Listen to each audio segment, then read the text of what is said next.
Hello friends. In today's video, we are going to understand quickly the main and important terms which are used in the TDS provisions.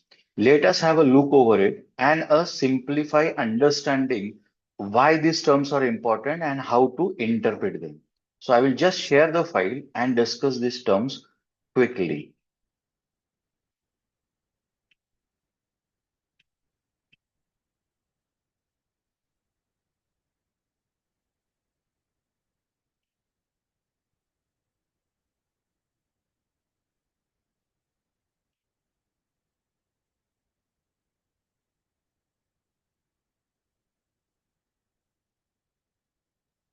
Yes, I think now the screen is visible to all of you.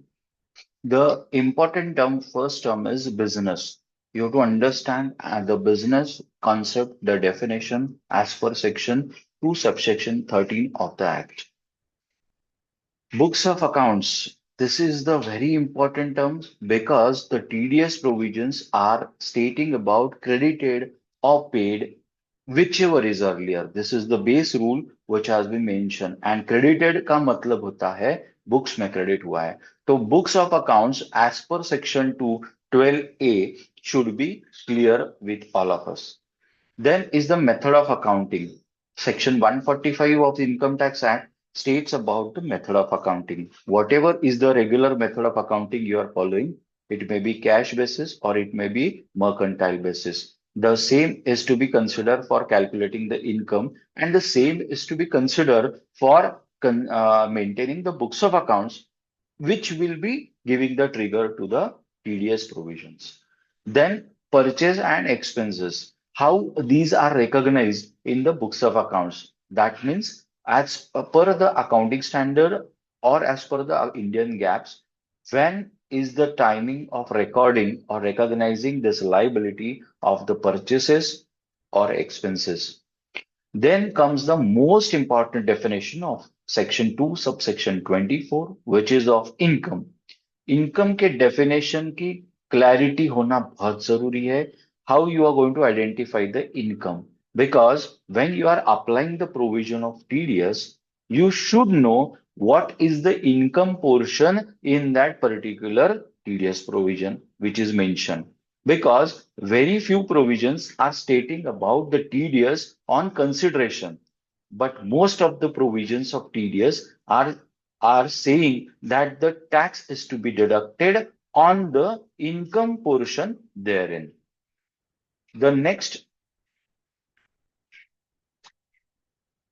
here you have to remember is when it is regarding books of accounts to 44AA, 44AB, that is maintaining books of accounts and tax audit provisions, as well as 44AD, that is a presumptive based taxation. इस तीनों section से जो आपको consider होने वाला है कि books maintain हो रहे हैं या नहीं हो रहे हैं, उसके ऊपर आपका टीडीएस ट्रिगर होने वाला है. Few more concepts which you have to remember. Any sum, these are the wordings used in most of the provisions of TDS. Any sum का मतलब any amount, but when it is coming to consideration or income, it may be in cash or in kind. Any person is the word used. So person is to be defined or considered as per 2 subsection 31. Contract, there is nothing defined in the Income Tax Act as a contract. So you have to go to the parent law, that is the Indian Contract Act, and you have to see section 2 subsection F, which is defining contract. Similarly, about consideration, you have to refer to section 2 subsection D for the concept of consideration. Time of credit and time of payment are both different things. Time of credit is when you are recording the transaction, when you are recording that expenses or purchases. So suppose expense account debit to supplier account.